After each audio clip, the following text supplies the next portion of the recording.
Welcome back to the Wingspan Podcast, episode 32. I'm Doug Barak, joined by my co-host Chris Mahala Nets Daily, and our special guest. Our guest is a dunker and trickster for the Harlem Wizards. We welcome Leon Sewell to the podcast. Thank you for taking some time out of your day to join Doug and I. What's going on, man? Man, everything's all good, man. Thank you all for having me on the show, man. It's a pleasure to be here, man. Pleasure to have you. Yes, Yeah, sir. pleasure to have you. So I guess we'll just kick it off with what you've been up to since COVID-19 put the world at halt. Man, just maintaining, man, staying in the house most of the time, getting a little light workouts here and there. I just recently started playing a little basketball with some other people, a small group of people, so trying to get back in shape.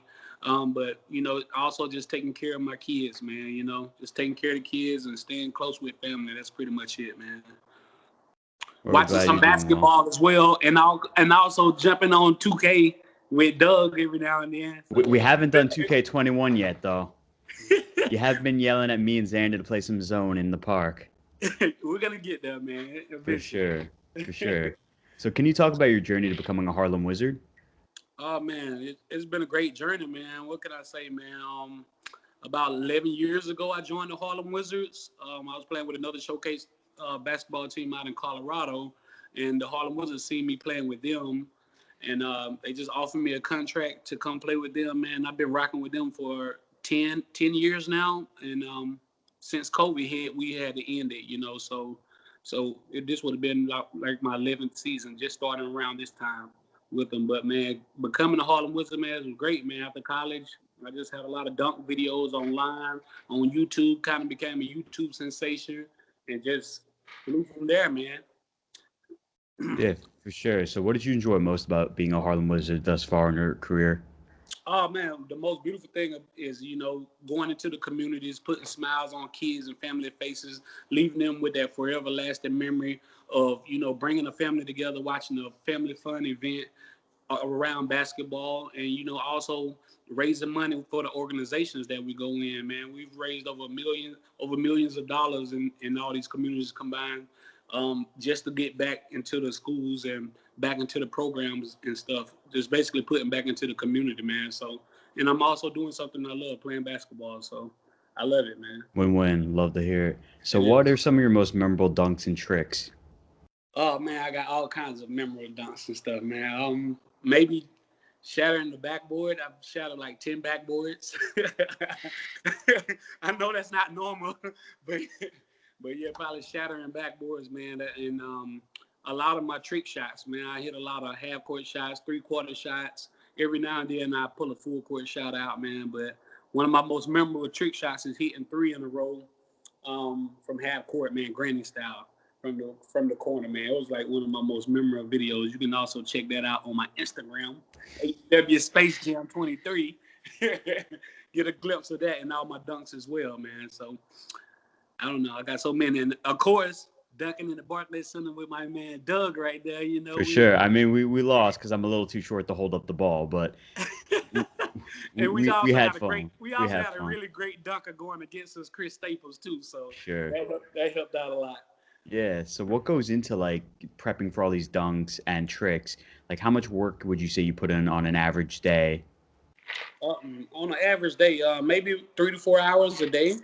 We with the Harlem Wizards, every day we have games, right? So every day is like a practice run. Every day is like, working on your craft, getting better. So maybe 3 or 4 hours a day, when I'm into these schools and performing all these events and stuff.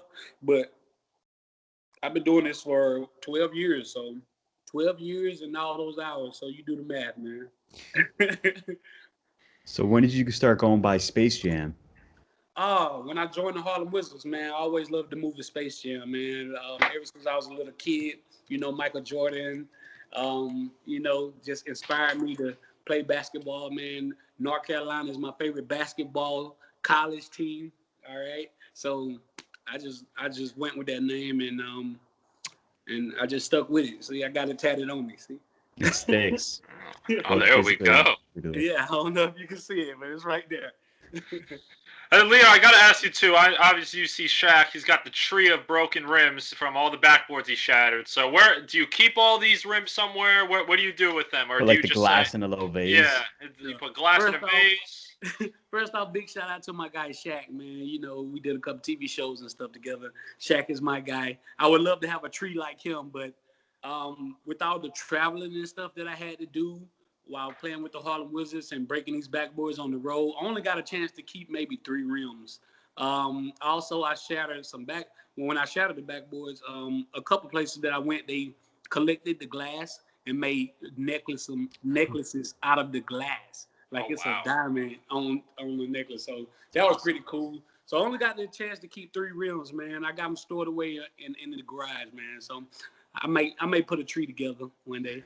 And rough number, maybe you know the exact number. Well, how many backboards? How many backboards are we talking? Ten backboards, man. Oh 10. wow, I wow. only got like 7 of them on video, but the other 3, trust me, my teammates will vouch for me.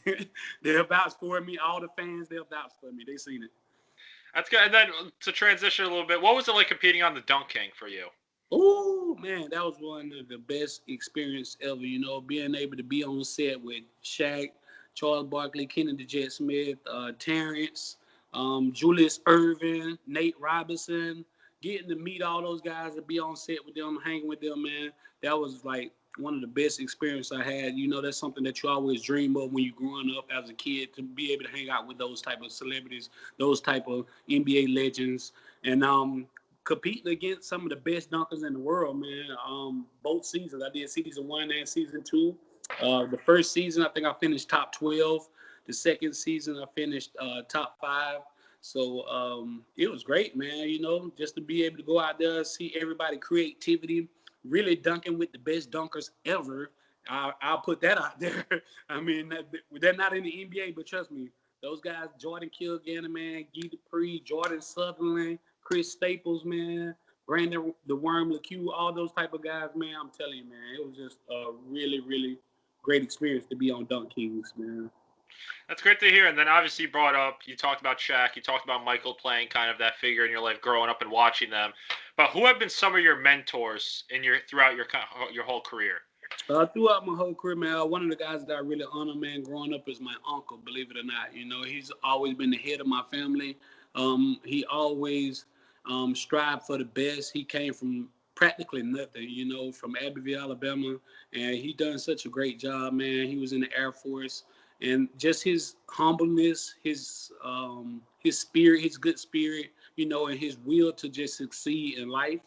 I think that really like stuck in my heart to be one of my best mentors, man. Even though, you know, coming up from high school to college, all that, he helped me push me along the way as well, you know. So that's one of the best guys that I could say that was a mentor to me. And a few other guys from my neighborhood, they really played a pretty big role in my life.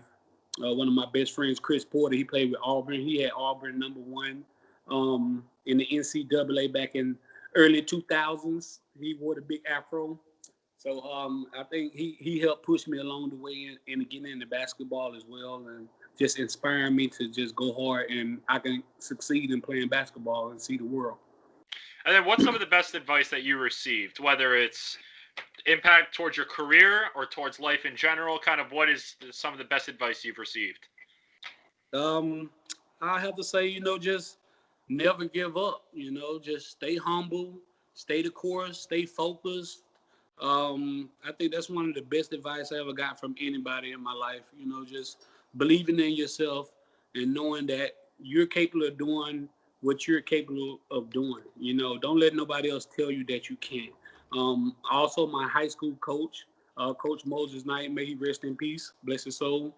Um, he helped inspire me as well. You know, I lost my father when I was a senior in high school, and he was the one that broke the news to me. By him breaking that news to me, he kind of became a father figure to me at the same time. You know, and he helped guide me and helped work me hard to play basketball. And he didn't accept nothing less but greatness for me. So those people right there.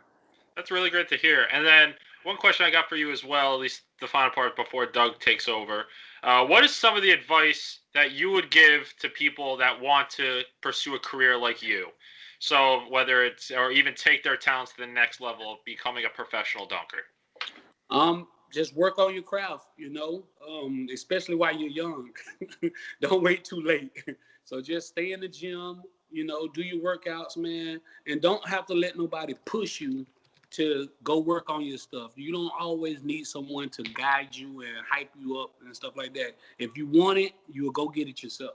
You'll wake up at 5 o'clock in the morning, go get those 500 jump shots, and get those mile runs in, lift those weights, go do your tricks and all that type of stuff. So just working on your craft, man, and just staying on top of it. That's the best advice I can give them.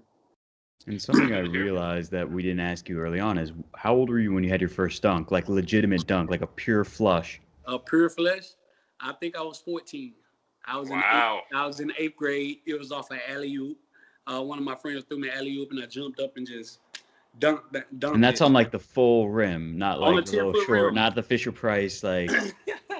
on the 10-foot rim, I was 14 years old, and I got my first dunk, man. But that's, if you think about it, that's kind of late now. You got kids 12 and 13 dunking these days, so I don't know what they're putting in the fast food and all that stuff. So yeah, that's kind of late. I was 14, so Sure. yep. What was it like? What was your mindset when you I was like, I can realized dunk what now. happened?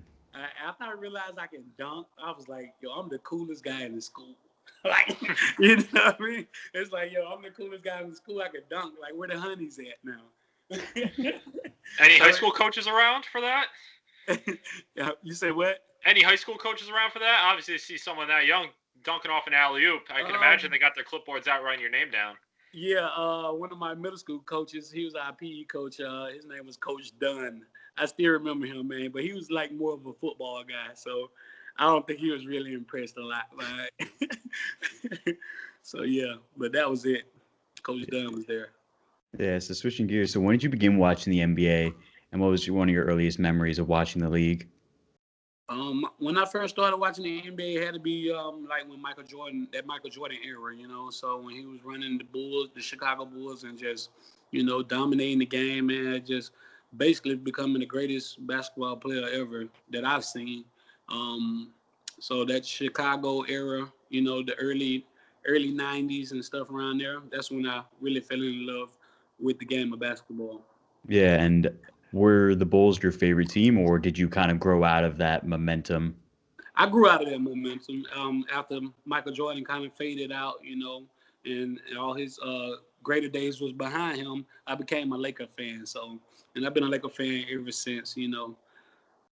Kobe, Shaq, that era. Robert Horry, Rick Fox, Ron Harper, all those type of guys. Man, I was a Lakers fan back then, so that's my favorite team. Yeah, and then before we get into your top 5 favorite dunkers of all time, growing up, who did you kind of, obviously when it comes to dunking, you need to have that creativity, you need to have that something that stands out to yourself. Who is that one dunker, whether it's on the NBA level or kind of just someone that's around the work that you do, that you kind of molded your game after? You said, hey, I want to be him, or hey, I like the way he dunks. Like, who is that one player? Was it Mike? To start off with, I think it was Michael Jordan. He was like that flair, the hang time, the tongue hanging out, all of that wonderful stuff. I think everybody wanted to be like Mike. So I think everybody wanted that flair. But later on down the road, I don't know if you want me to say this now, but it was Vince Carter. Like, that was my teenage years. Vince Carter, like the way that he did in-game dunks, the way he took over the dunk contest. I mean, that was like the reincarnation of dunking to me, So that helped me like want to mold my dunks into the way that he did.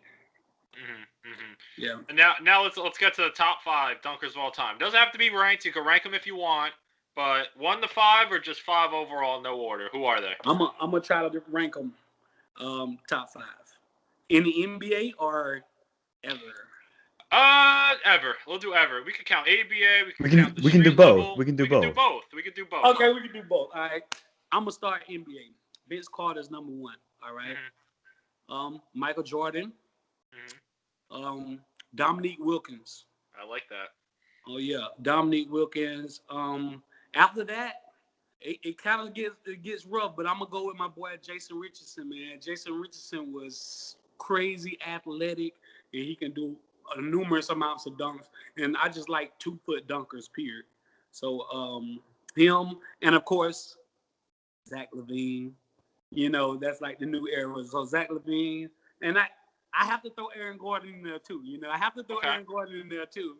But I had to put the history first and then the new age. So maybe that was 6, but those guys right there just are my top. No Dr. J? No Dr. J in there? I mean, he is a little bit before my time. I feel that. I still like Dr. J, you know, but if we're talking top 5 NBA, that's all I can do right there. Okay, now you mentioned a lot of household names. From Vince Carter, Michael Jordan, obviously Jason Richardson. If you haven't seen Jason Richardson, the dunk contest video was with the Warriors. You got to go check that out. Yeah, you got to check it out. Which are your favorite dunks of all time? Is it Vince Carter jumping over the 7-footer, the windmill alley oops, Michael Jordan, the cradle? What is it? Like, what's favorite dunks of all time? Favorite dunks of all time got to be the Vince Carter jumping over the 7-footer, man. In game with the USA team, that was like out of nowhere. Like, who does that? People dunk over people in a dunk contest, not in game. Maybe Shaq bringing down the backboard. In-game dunks, like literally just bringing the goal down. Like, you know, it's nothing fancy, but I just love the power because I'm a power dunker as well. Of course, Michael Jordan gliding from the free throw line numerous times. The way Chocolate Thunder was a great dunker too. May he rest in peace. Dominique Wilkins, man, the way that he had flair with his dunks too, man. And I watched a lot of his videos growing up as well. The way he did the reverse cock between his legs, I always loved that dunk. That's like one of my signature dunks I love to do. Those are some of the just great dunks that I've seen, like in game, and greatest dunk moments ever, pretty much. Yeah, and of those dunks, like of all the creativity, which are the ones you would love to try one day? Oof, man. Of the ones that I said, Sure, yeah. It's too late for me to jump from the free throw line. I used to try that when I was in college, but I never could get that far. I could only get so close, but that's probably one of the best ones. Maybe the Vince Carter, the bounce between the legs again. I would love to be able to try that one again. I haven't did that one in I don't know when, so I would love to get back to that. Yeah, that's about it. But what's the tallest person, or who's the tallest person? What height is the tallest that you've dunked over? How about that? Oh, not trying to compare you up to Vince, but yeah. 6'8". I was at Belton University in McKenzie, Tennessee, where I went to college at my last year. I did a school dunk contest within the team and the school, and the guy that I jumped over, he was 6'8", man. So that was probably the tallest guy I ever jumped over. He's a legit 6'8" too. So. And with all the like dunk tricks and stuff, do you prefer jumping off like the little trampoline, or do you prefer like on your own? Oh no question on my own. I don't need a trampoline to dunk. None of that. I do not want to be jumping off no trampolines dunking unless I'm playing slam ball and they're paying me some really good money and they're paying me. That's about it. But other than that, I love to just jump off ground. Do you know what's your vertical, or what was your like best vertical? My best vertical recording probably was a 48-inch vertical leap, and that's back when I was in my Division II school, East Central University in Ada, Oklahoma. I had a conditioning coach. It was the same as Chauncey Billups, and that guy had me in shape, man. Him and our coaches, we used to jump rope 15 minutes before every practice, and sometimes we'd run a mile like every other day. And that conditioning coach, he was the best conditioning coach I ever had. I can't recall his name, but he was Chauncey Billups' same conditioning coach in college. And that's when I recorded a 48-inch vertical leap. That's impressive. And then, Leon, a question just came to my mind as well. I wanted to get your input on this, because who are some of the most underrated dunkers of all time, in your opinion? Ooh, underrated dunkers of what's this kid's name? I see. I almost forgot his name. I think it's Mason. Oh, Not Anthony Mason. not Anthony. No. He used to play with Charlotte when they was back in the Bobcats. He's one of them. I can't even think of his name. Sean Kemp is a most underrated dunker. Sean Kemp, I agree with that. Sean Kemp. Sean Kemp is probably one of the most underrated dunkers. Stromile Swift. Mm-hmm. Oh, he's straight power. That's straight power, man. That guy was bringing the pain, man. In today's game, Gerald Green. No, I don't know.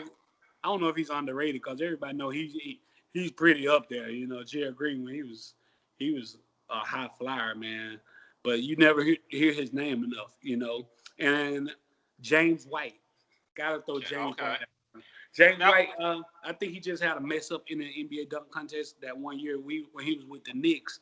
But that guy right there, man, I'm telling you, he's probably one of the best one-leg jumpers I ever seen in my life. Now, when I throw Nate Robinson at you, what's the first thing you say? What's the first thing you think when I say Nate Robinson? Best shortest dunker ever. Okay. And, also underrated as a player, too. Mm-hmm. Very unappreciated. Never really just found a home, you know, to stay on the team. But he's a great basketball player. Oh, my God. He's a great athlete, period. He played football at Washington. I did an event with him up in Boston, too, not too long ago. I can call him right now, actually. Put him on three-way with us. But when you say his name, he's underrated as a player and a dunker as well, I think. But he's not underrated as a dunker. I'll take that back. He's just the best shortest dunker ever of all time. I like it. So are you ready to talk about NBA bubble? You ready to talk about it? The bubble? Yeah, you ready? Oh, man, where the Clippers at, man? Somebody call us. Oh, yeah, that was my pick. They got bounced. They didn't even make it to the conference finals. Yeah, 3-1 lead. Oh, how do you blow that? Oh, supposedly, the common denominator is Doc Rivers. Oh, yeah. That sucks. That sucks for them, man. I just don't know what to say about that, man. But let's go. Hit me with it. All right. When they announced they're going to the bubble, that the plan was still in the works before they even walked in there, what were your initial thoughts? My initial thoughts, I was like, they're all going to catch COVID. It's going to be shut down in about 3 weeks. That's what I thought. That was my initial thought, you know. But clearly I was wrong, and they're ongoing with it. I mean, they're doing a pretty good job with it. I think it was a good idea. It's just like AAU basketball, like when I used to grow up. Just all the teams just in one area. So I'm pretty sure the guys can adjust to that. And as I see, they're adjusting pretty well. And then anything you liked and disliked? Like anything specific that you liked or disliked about the bubble? I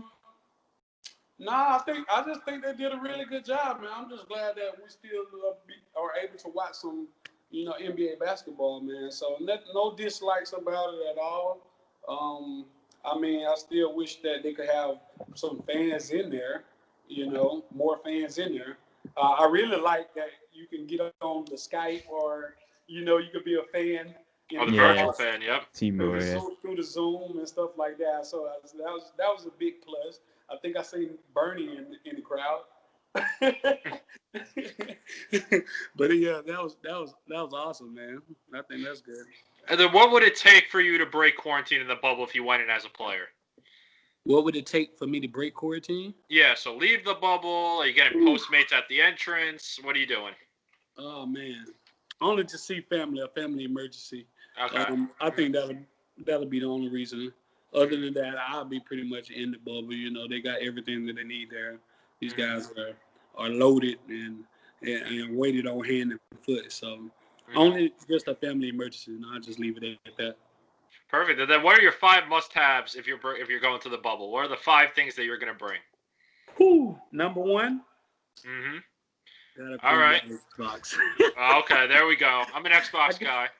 I gotta bring my Xbox. All right. I gotta bring my clippers. I can cut I'm my own barber. You don't want to go to their barber? No, I'm my own barber, man. So I mean, these guys was looking pretty rough in the bubble. I'm not gonna lie. I can go down there and cut some hair right now, and I won't charge them what those guys are charging them. But my clippers and did you say 5? Five things. Yeah, so obviously you're gonna have your cell phone. Oh yeah, So if there's any my like cell phone. specialties, So yeah, my cell phone. That's 3. Um, After that, I gotta have my own personal my basketball, my own personal basketball. Even though they got plenty of basketballs, I just gotta have my basketball. um, and Probably I can't even think of a fifth, man. I think I'm good with that. As long as I got my Xbox, my Clippers, my cell phone, um, I think I'm pretty much set. I don't know if I need Well, anything there we go. else. Yeah. All right. simple life. Yeah, I'm a simple guy, man. I'm Simple a simple guy. stuff. Yeah. All right. Now there's very few teams remaining. Obviously, we just talked about the Clippers. But who do you think is going to win it all at this point? For me, there's only one clear-cut team to win it.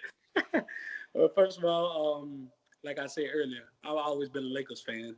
This is before LeBron even got there. I like LeBron, don't get me wrong, but I was a Lakers fan way down the line. I've been on the Lakers, never switched up. Um, so I'm gonna go with the Lakers. I think they're a stacked team. They got all the pieces that they need from as far as I can see, man. So even though I like Boston, I like Kemba Walker, Jason Tatum, all those guys. I love Miami. Miami got some really nice pieces as well, but I'm gonna just go Lakers. So I got a hard follow up. Who are they beating then? Who's coming out of the Or East to play them? Boston. Ooh, I like it. I mean, I like Miami, but I think Boston. Boston's down 1, right? They're down 1. Yeah, Yeah. 0-1. They're gonna come back. Watch. I think they got enough pieces to to get over that hill. So I think Boston is gonna still come. Well, we'll find out how your prediction does because we got at least 2 games in between. So hopefully they're not down 0-3 by the time this comes out. I hope so. But I still believe they're gonna do it, man. So For sure. So yeah. switching gears a little bit. So your nickname Space Jam. So I had to ask you, what do you think about Space Jam: A New Legacy? Expected to come out next summer. We'll actually see if that happens. But what are your expectations for the movie thus far? And what do you think of the uniforms that LeBron showcased? I seen the uniform. The uniforms are very nice, man. I'm gonna have to get me one myself. I wish I can get one custom made before Halloween. That'd be awesome. But to be honest, I think I don't want to downplay it. I just don't think it's gonna get any better than the first one. I agree. I mean, the first Space Jam is just the first Space Jam, man. It's historical, but I'm really looking forward to the second one, man. I'm pretty sure they're gonna come with some new technology, some awesome scenes. So I mean, I really wish that I can be in the movie myself, but my expectations are very, very high because following a movie like Space Jam #1, come on, like that's like one of the best basketball movies ever made. So yeah, it's up there. Yeah, for sure. I feel that. And then the final question I have for you, Leon, is what is next for Leon? What's next for you? Oh man, right now, just hopefully just getting past this COVID, man. When everything the world opens back up, I'm just gonna continue playing with the Harlem Wizards. Traveling the world, putting smiles on faces, bringing a healthy experience and vibe to all the communities that I go into. And who knows, man? Whatever God has in play for me, So other than that, just gonna be taking care of these kids, man. I got a newborn. He's 2 months old right now. Congratulations. Thank you, man. I appreciate it. Yeah, just probably continuing with the Harlem Wizards so far on my agenda, man. I mean, I got a couple things up my sleeve, but I don't think I want to reveal them right here. Oh, wow. All right, no worries. Well, we'll stay tuned on that. We're excited to see them. But thanks again for joining us, Leon. We really appreciate you taking some time out of your day to join Doug and I. Thank you, Chris, man. Thank you, Doug, man. I'll see you on the Xbox. Yeah, for sure. Yes. Later. So right before you go, actually, just let everyone know where to find you on social media, where you want to be followed, where to find all your best content. Okay. You guys can follow me on Instagram on HWSpaceJam23. Also, it's a new app that just came out named Sports Press. My username is HWSpaceJam23 on there as well. You guys stay tuned, man. You can follow me on YouTube, Leon Sewell 23. all my content, all my YouTube videos, or you can also just type in Leon Sewell basketball, and that should be the first one pop up. Sounds good, bro. Sounds Well, good. appreciate you having you on. We'll play some Xbox soon. Don't get too mad at me if I don't hit that corner 3. No worries, bro. But anyways, Chris, take us home. You got it. So, guys, feel free to remember to send over any suggestions, questions, comments, or thought on any of our content by sending an email to waistbandpodcast@gmail.com. And do not forget to follow us on our social media. But most importantly, make sure you subscribe to our podcast on your preferred listening service. And as for next time, stay classy, take care, and stay safe.